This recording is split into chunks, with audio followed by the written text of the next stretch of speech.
कृष्ण, जब तुम सबके हो तो मेरे कैसे? राधा ने धीरे से कहा, कृष्ण, तुम सबके हो। हर गोपी, हर भक्त, हर आत्मा, हर किसी को तुम प्रेम करते हो, तो फिर तुम मेरे कैसे?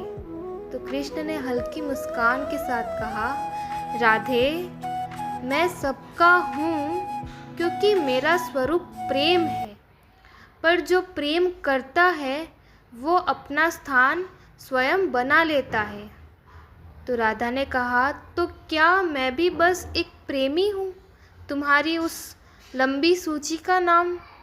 तो कृष्ण ने कहा, नहीं राधे, तुम प्रेम हो, तुम सूची नहीं, तुम परिभाषा हो।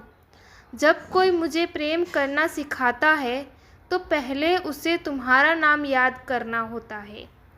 तो राधा ने धीरे से मुस्कुराकर कहा, फिर भी जब तुम सबके संग हो, जब हर कोई तुम्हारा नाम लेता है, तब मुझे लगता है कि मेरा तुम्हारे साथ होना कमज़ोर पड़ गया है। तो कृष्ण ने गंभीर स्वर में कहा, राधे, सूरज सबको उजाला देता है, पर कमल ही होता है जो उसके प्रकाश में खिला रहता है। तो राधा ने कहा, फिर भी क्या तुम्हें कभी किसी एक को चुनने की इच्छा नहीं होती? तो कृष्ण ने कहा, मैं हर हृदय में हूँ, पर हर हृदय में राधा नहीं होती। तुम्हारा प्रेम मुझे बांधता नहीं, मुझे पूर्ण करता है। तो राधा ने पूछा, तो मेरा क्या विशेष है?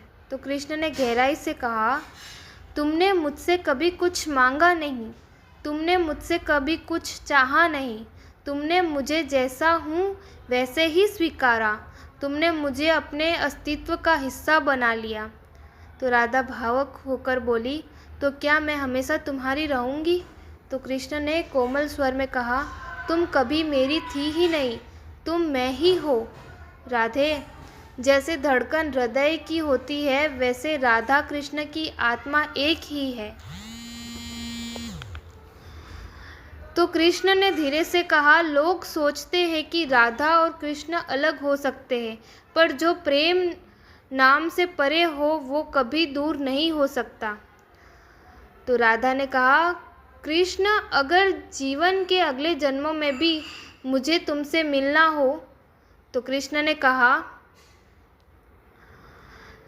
तो मैं जन्मों को मोड़ दूंगा, समय को झुका दूंगा, पर तुमसे मिलूंगा हर बार, हर जन्म में।